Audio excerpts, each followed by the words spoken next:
Hello बच्चों, स्वागत है आप सभी का एसएफ के किड्स पर। और आज की इस वीडियो में हम लोग कक्षा 8 की जो आपकी हिंदी की बुक है वसंत, उसके पार्ट 2 यानी लेसन 2 के सभी प्रश्नों के उत्तर करने वाले हैं। पार्ट 2 में आपकी एक कहानी है जिस कहानी का टाइटल यानी शीर्षक है बस की यात्रा, जिसको हमने पहले ही पढ़ लिया है। आज की इस वीडियो में हम लोग इसके सभी प्रश्नों के उत्तर करने वाले हैं। हम प्रश्नों के उत्तर करना प्रारंभ करें उससे पूर्व आप सभी लोगों से विनम्र अनुरोध है कि अगर आपको वीडियो अच्छा लगे तो आप लोग वीडियो को लाइक कीजिए, चैनल को सब्सक्राइब कीजिए और साथ ही साथ कमेंट बॉक्स में अपनी प्रतिक्रिया हमसे अवश्य साझा करें। प्रश्न अभ्यास, कारण बताएं। नंबर 1 करके प्रश्न, मैंने उस कंपनी के हिस्सेदार की तरफ पहली बार श्रद्धा भाव से देखा। लेखक के मन में हिस्सेदार साहब के लिए श्रद्धा क्यों जग गई? तो इसका उत्तर लिखिए। लेखक के मन में हिस्सेदार साहब के लिए श्रद्धा इसलिए जग गई क्योंकि वह अपनी खटारा बस की जमकर तारीफ कर रहा था और उसे जैसे तैसे चलाकर सवारी को उसके नियत स्थान पर पहुंचाने की कोशिश कर रहा था। नंबर 2 करके प्रश्न, लोगों ने सलाह दी कि समझदार आदमी इस शाम वाली बस से सफर नहीं करते। लोगों ने यह सलाह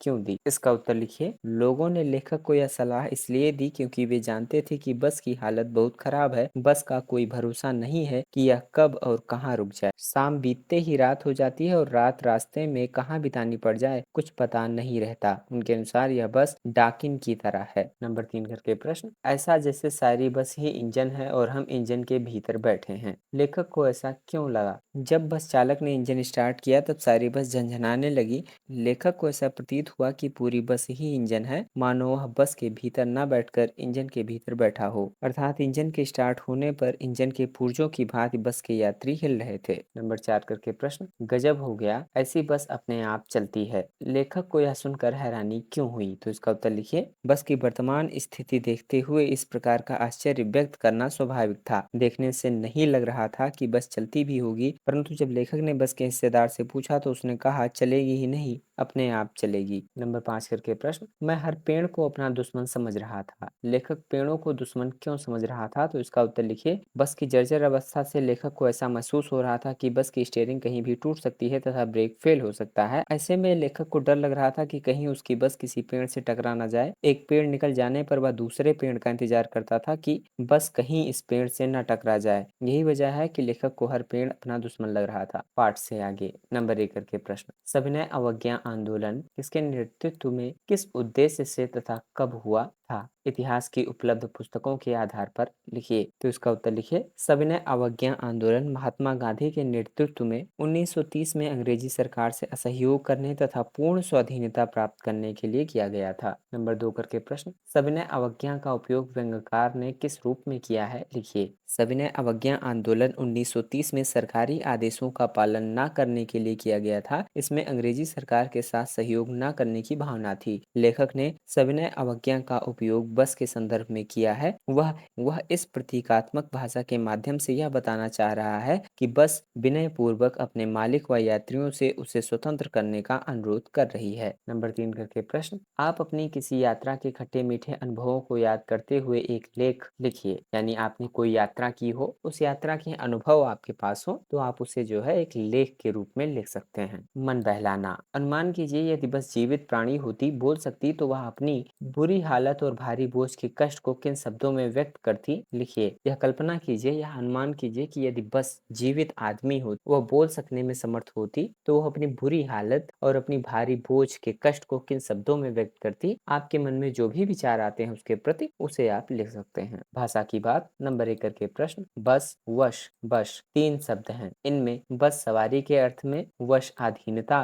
के अर्थ में और बस पर्याप्त यानी काफी के अर्थ में प्रयुक्त होता है। जैसे बस से चलना होगा, मेरे बस में नहीं, अब बस करो। उपयुक्त वाक्यों के समान वश और बस शब्द से दो दो वाक्य बनाइए। तो इसका उत्तर लिखिए। वश और वश के लिए लिखिए वाक्य, आजकल के बच्चों को समझाना सबके बस की बात नहीं। वश और वश के लिए लिखिए, भगवान की करनी मनुष्य के वश में नहीं। बस, बस के लिए वाक्य लिखिए, बस करो कितना खाओगे। कि बस और इसके लिए लिखिए, बस करो इतना काफी है। नंबर 2 करके प्रश्न, हम 5 मित्रों ने तय किया कि शाम 4 बजे की बस से चलें। पन्ना से इसी कंपनी की बस सतना के लिए घंटे भर बाद मिलती है। ऊपर दिए गए वाक्यों में ने, की, से आदि वाक्य के दो शब्दों के बीच संबंध स्थापित कर रहे हैं, ऐसे शब्दों को कारक कहते हैं। इसी तरह दो वाक्यों को एक साथ जोड़ने के लिए की का प्रयोग होता है। कहानी में से दोनों प्रकार के 4 वाक्यों को चुनिए। इसका उत्तर लिखिए। कारक शब्द से निर्मित वाक्य। नंबर 1,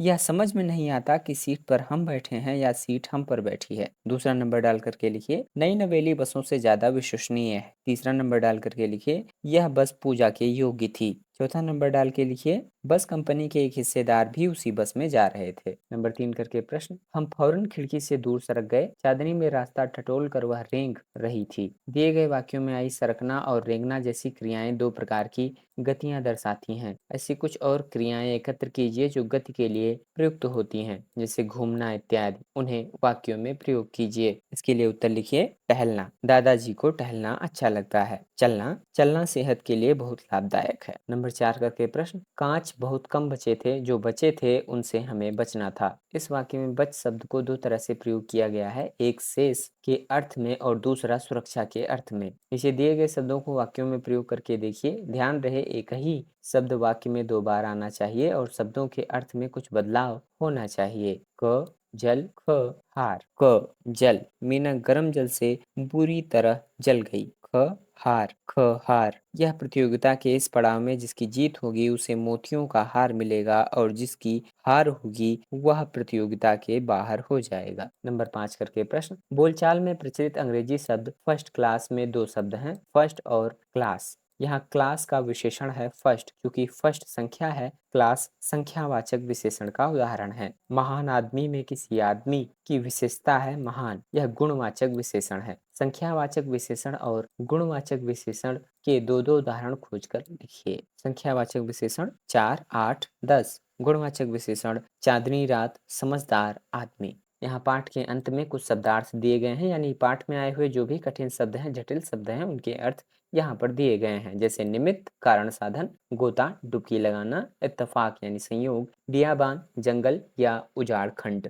अंत्येष्टि, मृतक कर्म, दाह कर्म, प्रयाण, प्रस्थान या मरना, बेताबी, बेचैनी। तो इस प्रकार हम लोगों ने कक्षा 8 की जो आपकी हिंदी की बुक थी वसंत, उसके पार्ट 2 के सभी प्रश्नों के उत्तर किए। अगर आपको वीडियो अच्छा लगा है तो आप लोग वीडियो को लाइक कीजिए, चैनल को सब्सक्राइब कीजिए और साथ ही साथ कमेंट बॉक्स में अपनी प्रतिक्रिया हमसे अवश्य साझा करें। आप सभी लोगों का बहुत बहुत धन्यवाद एवं आभार।